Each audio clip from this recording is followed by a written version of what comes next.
जय श्री कृष्णा दोस्तों इस संसार में प्रत्येक मनुष्य भगवान से कुछ न कुछ मांगते रहते हैं, लेकिन उनकी इच्छाओं का कभी अंत नहीं होता।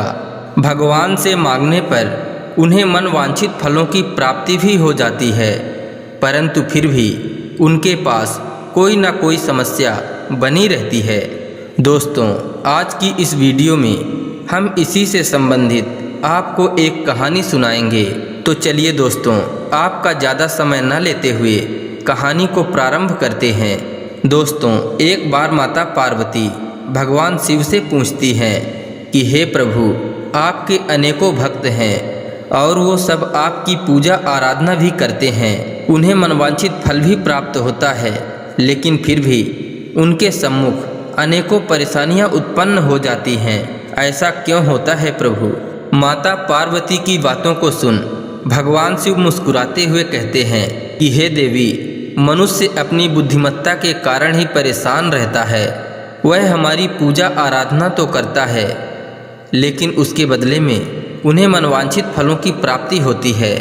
मनुष्य अपने बुद्धिमत्ता का इस्तेमाल करते हुए ऐसा वर प्राप्त कर लेता है जो उन्हें और भी ज़्यादा परेशानी में डाल देता है। तब माता पार्वती कहती हैं कि हे प्रभु, मनवांछित फलों को प्राप्त करके कोई भी मनुष्य परेशानी में कैसे पड़ सकता है? भगवान शिव कहते हैं कि हे देवी, जिस प्रकार एक बालक मंदिर में जाकर प्रार्थना करता है कि हे प्रभु, मुझे परीक्षा में उत्तीर्ण करा दो, जबकि उस बालक को यह प्रार्थना करना चाहिए कि हे भगवान, मुझे इतनी शक्ति दो कि मैं मेहनत करके परीक्षा में उत्तीर्ण हो सकूं। लेकिन वह बालक ऐसा नहीं करता।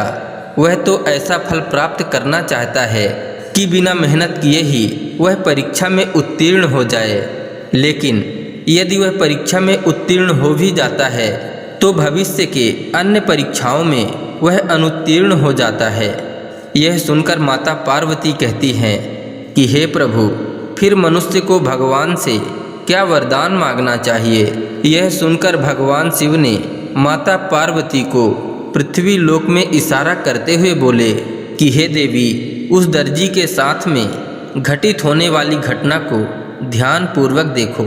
इसके बाद आपको स्वयं ही इस प्रश्न का उत्तर प्राप्त हो जाएगा। वह दर्जी एक बहुत ही बड़े राज्य में रहता था।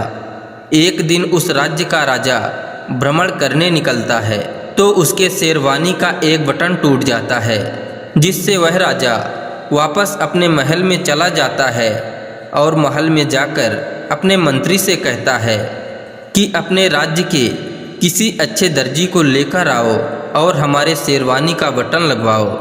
इसके बाद वह मंत्री उसी दर्जी को लेकर महल में पहुंच गया। दर्जी ने राजा के शेरवानी में बटन लगा दी तो राजा खुश होकर दर्जी से कहता है कि हे दर्जी, मांगो, तुम्हें क्या चाहिए? यह सुनकर दर्जी मन में विचार करने लगा कि मैं राजा से क्या मांगूं? अगर मैं ज़्यादा मांगता हूं तो कहीं राजा नाराज ना होने लगें कि एक बटन लगाने का इतना कीमत, और यदि मैं अपने मेहनत के बराबर मांगता हूं तो उतना तो मैं सभी से लेता हूं। इससे अच्छा तो यही होगा कि मैं राजा से कुछ भी ना मांगूं। यही सोचकर दर्जी ने राजा से कहा कि हे महाराज, मैं आपके ही राज्य का एक नागरिक हूँ, इसलिए आप जो देंगे वह मुझे स्वीकार्य होगा। राजा उस दर्जी के बात को सुनकर और अधिक प्रसन्न हो जाते हैं और अपने मन में विचार करने लगते हैं कि आखिर इसे क्या दिया जाए। राजा ने सोचा कि कहीं ऐसा ना हो कि मैं दर्जी को कम दूं, और कम पाकर दर्जी अपने मन में सोचने लगे कि राजा ने तो सिर्फ थोड़ा सा ही दिया है और मुझे राजा के पद की गरिमा का भी तो ध्यान रखना है, इसलिए हमें इतना तो देना ही चाहिए जिससे हमारे पद की गरिमा बनी रहे। यही सोचते हुए राजा ने मंत्री को आदेश दिया कि इस दर्जी को 100 स्वर्ण मुद्राएं दे दी जाएं।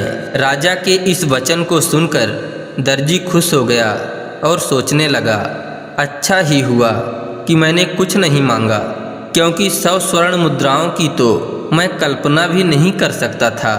इसके बाद दर्जी सोने के मुद्राओं को लेकर अपने घर चला गया अब भगवान शिव माता पार्वती से कहते हैं कि हे देवी, मनुष्य पूजा पाठ के बदले में अपने मनवांछित फल को मांगता है, जबकि मैं उसे बहुत कुछ देना चाहता हूँ, लेकिन वह थोड़ा सा फल प्राप्त करके ही संतुष्ट हो जाता है और वह जो मांग लेता है उससे आने वाले समय में उसे अनेकों परेशानी उठानी पड़ती है।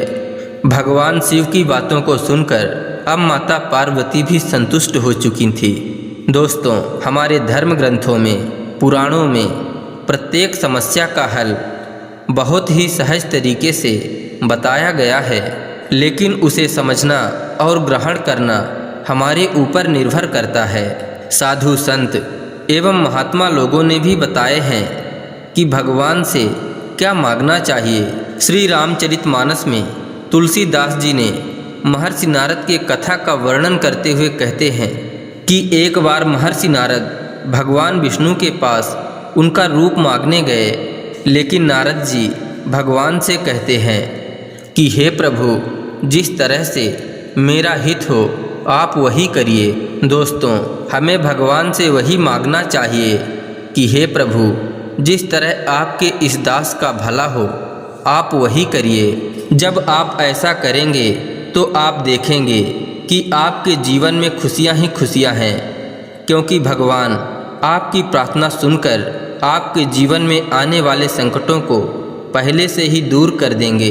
दोस्तों, हमारे जीवन में जो भी समस्या आती है वह हमारे कर्मों के ही कारण आती हैं, लेकिन जब हम भगवान से यह वर मांगते हैं कि जिसमें मेरा हित हो आप मेरे लिए वही करिए, तो भगवान हमें सही रास्ते पर चलाए रखते हैं। दोस्तों, आशा करते हैं यह कहानी आपको पसंद आई होगी। इसी तरह और भी ज्ञानवर्धक एवं पौराणिक कथा कहानियों को सुनने के लिए कृपया चैनल को सब्सक्राइब कर लीजिए एवं वीडियो में एक लाइक करके कमेंट में लिख दीजिए जय श्री कृष्णा, राधे राधे।